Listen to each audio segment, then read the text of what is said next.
Bismillahirrahmanirrahim. Assalamualaikum warahmatullahi wabarakatuh. Alhamdulillah hamdan katsiran tayyiban mubarakan fih kama yuhibbu rabbuna wa yardah. Asyhadu an la ilaha illallah wahdahu la syarika lah wa asyhadu anna Muhammadan abduhu wa rasuluh. Allahumma salli wa sallim ala nabiyyina Muhammad wa ala alihi wa sahbihi wa man tabi'ahum bi ihsanin ila yaumiddin, amma ba'du. Segala puji bagi Allah Subhanahu wa taala yang telah mencurahkan rahmatnya kepada kita sehingga kita dapat berkumpul kembali ke majlis ilmu, yang dimana majlis ilmu adalah jalan menuju surga, sebagaimana sabda Nabi sallallahu alaihi wasallam, man salaka tariqan yaltamisu fihi ilman sahalallahu lahu bihi tariqan ilal jannah.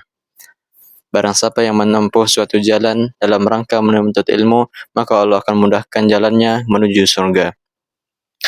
Kemudian salat serta salam semoga selalu tercurahkan kepada Nabi kita yang mulia, yaitu Nabi Muhammad sallallahu alaihi wasallam, yang telah mengeluarkan kita dari gelapnya kesyirikan menuju terangnya Islam.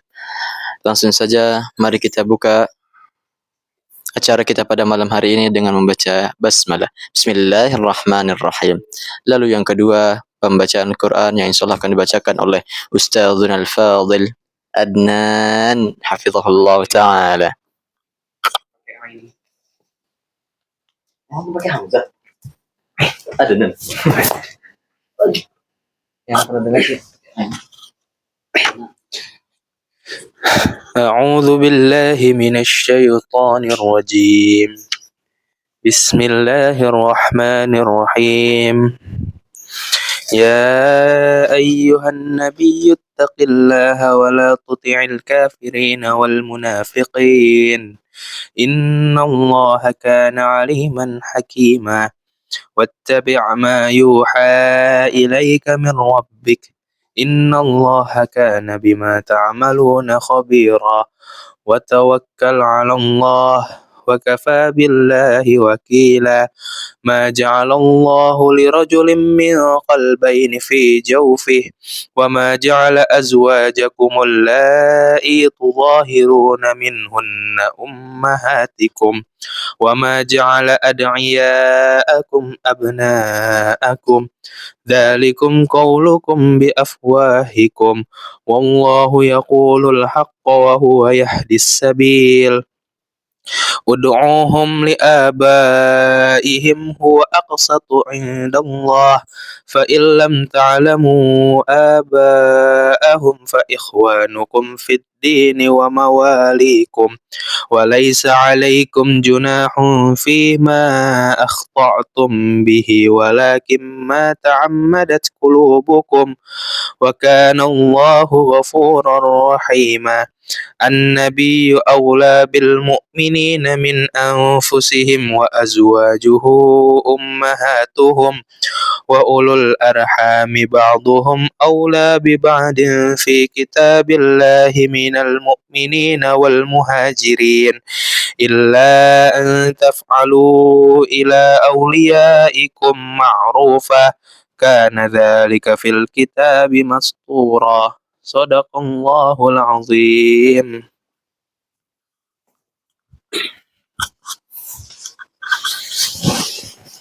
Alhamdulillah, kita sama-sama telah mendengarkan As-Sautu Adz-Dzahabi, suara emas dari saudara kita Adnan. Acara selanjutnya yaitu kultum yang akan disampaikan oleh Ustadzuna Al-Fadil Jamaluddin, falyatafaddal mashkura.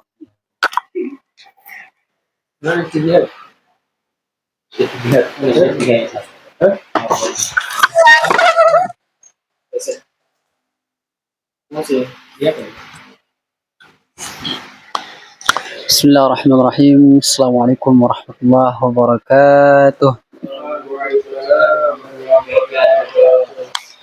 Alhamdulillah wassalatu wassalamu ala Rasulillah wa ala alihi wa sahbihi ajma'in, amma ba'd. Allahumma salli ala Sayyidina Muhammad wa ala Sayyidina Muhammad. Baiklah saja, pertama-tama mari kita bersama-sama memuji syukur kita kepada Allah Subhanahu wa taala yang telah memberikan kita berbagai macam nikmatnya. Di antaranya adalah nikmat sehat dan sempat, sehingga kita semua bisa berkumpul di tempat yang insya Allah penuh dengan keberkahannya ini. Amin amin ya rabbal alamin. Baik, saya akan menyampaikan tausiah atau pidato yaitu dengan tema kemuliaan bulan Sya'ban. Jadi saudara-saudara sekalian yang dirahmati Allah Subhanahu wa taala, adapun kemuliaan bulan Sya'ban ialah di antaranya yaitu yang pertama bulan yang di mana banyak diisi amalan oleh Rasulullah SAW. Jadi bulan Sya'ban adalah bulan yang di mana sangat dimuliakan karena Rasulullah SAW memperbanyak ibadah dan terutama puasa sunnah dan lebih banyak dibandingkan bulan selain bulan Ramadan. Dan ini menunjukkan bahawa keutamaan Sya'ban sebagai waktu meningkatkan ketaatan kepada Allah Subhanahu wa taala. Dan sebagaimana yang diriwayatkan dari Aisyah radhiyallahu anha, ia berkata yang artinya aku tidak pernah melihat Rasulullah SAW berpuasa sebulan penuh kecuali di bulan Ramadan. Dan aku tidak pernah melihat juga beliau lebih banyak berpuasa sunnah dibandingkan di bulan Sya'ban. Dan hadis ini diriwayatkan dari Imam Bukhari dan Muslim. Jadi maksudnya di dalam hadis ini ialah Rasulullah SAW tidak pernah berpuasa satu bulan penuh selain bulan Ramadan.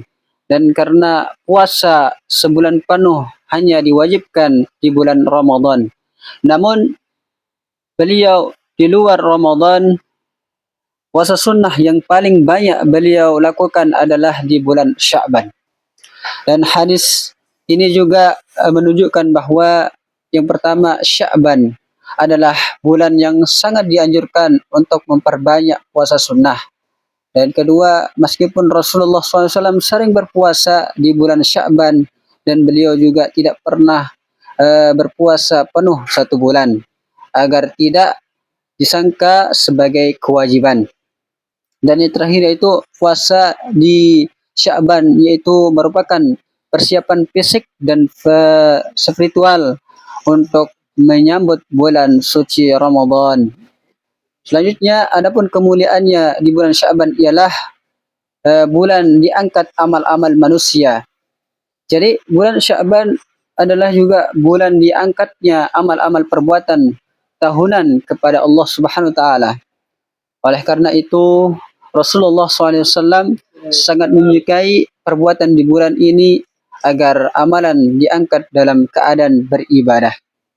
Dan juga di mana dijelaskan dalam hadis yang diriwayatkan dari Usamah bin Zaid radhiyallahu anhu, ia berkata yang artinya aku berkata, wahai Rasulullah, aku tidak pernah melihat engkau berpuasa di bulan lain seperti engkau berpuasa di bulan Sya'ban. Lalu Rasulullah SAW beliau bersabda dan beliau menjawab kepada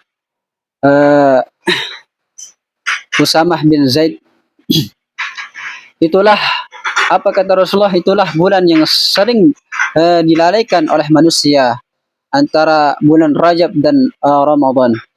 Dan itulah bulan diangkatnya amal kepada Rabb semesta alam. Dan aku suka ketika amalku diangkat aku dalam keadaan berpuasa.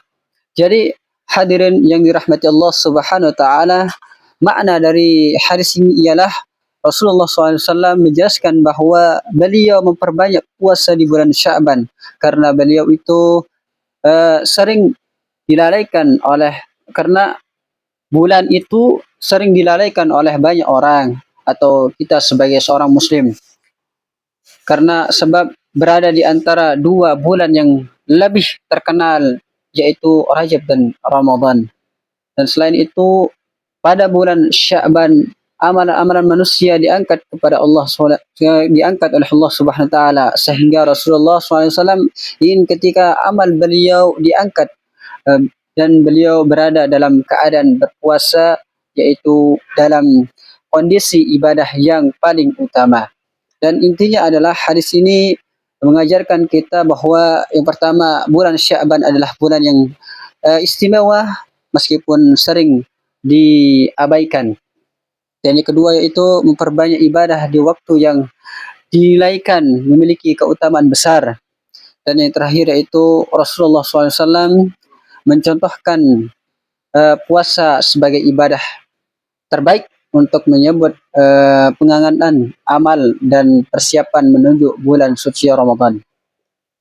Terakhir yaitu kemuliaan bulan suci Ramadan ialah waktu memperbanyak taubat dan istighfar. Jadi hadirin yang dirahmati Allah Subhanahu wa taala, maksudnya adalah waktu memperbanyak taubat dan istighfar berarti masa yang sangat dianjurkan untuk sering kembali kepada Allah, menyelisihi dosa kita dan memohon ampunan kepada Allah Subhanahu wa taala dan bertekad memperbaiki diri karena kesempatan dan keutamaan yang sangat besar. Dalam konteks ini pembahas sebelumnya bulan Sya'ban maksudnya adalah bahawa Sya'ban merupakan waktu yang tepat dan untuk dan utama untuk memperbanyak taubat dan istighfar sebelum memasuki bulan suci Ramadan. Adapun pertanyaannya adalah mengapa waktu tertentu terutama bulan Sya'ban menjadi waktu memperbanyak taubat dan istighfar adalah yang pertama, amal-amalan diangkat oleh Allah Subhanahu wa taala pada bulan Sya'ban dan seluruh amal manusia diangkat kepada Allah Subhanahu wa taala, dan maka dari itu seorang muslim atau seorang beriman maka dianjurkan untuk membersihkan dirinya dari dosa dari yang dia pernah lakukan dan taubat dan beristighfar agar amalan yang diangkat berada dalam keadaan baik. Dan kedua yaitu persiapan menyambut bulan Ramadan, yaitu taubat dan istighfar diibaratkan sebagai membersihkan hati sebelum masuk bulan penuh ibadah.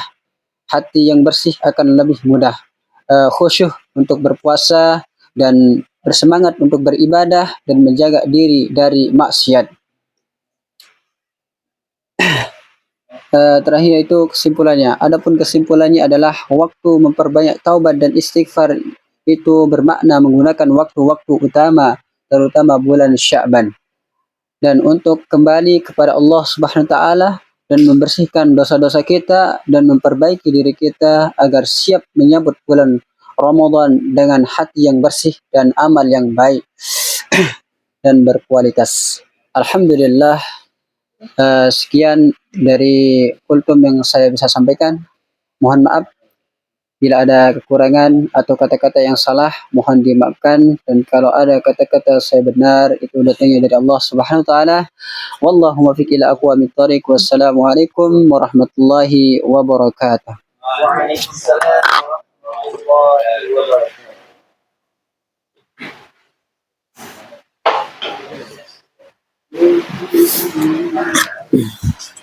Alhamdulillah kita sama-sama telah mendengarkan kultum, yaitu mungkin satu, makin bagus persiapan, makin bagus hasilnya. Mari kita tutup kultum acara kita pada malam hari ini dengan membaca Alhamdulillahirabbil alamin, subhanakallahumma bihamdika asyhadu an la ilaha illa anta astaghfiruka wa atubu ilaika. Wassalamualaikum warahmatullahi wabarakatuh.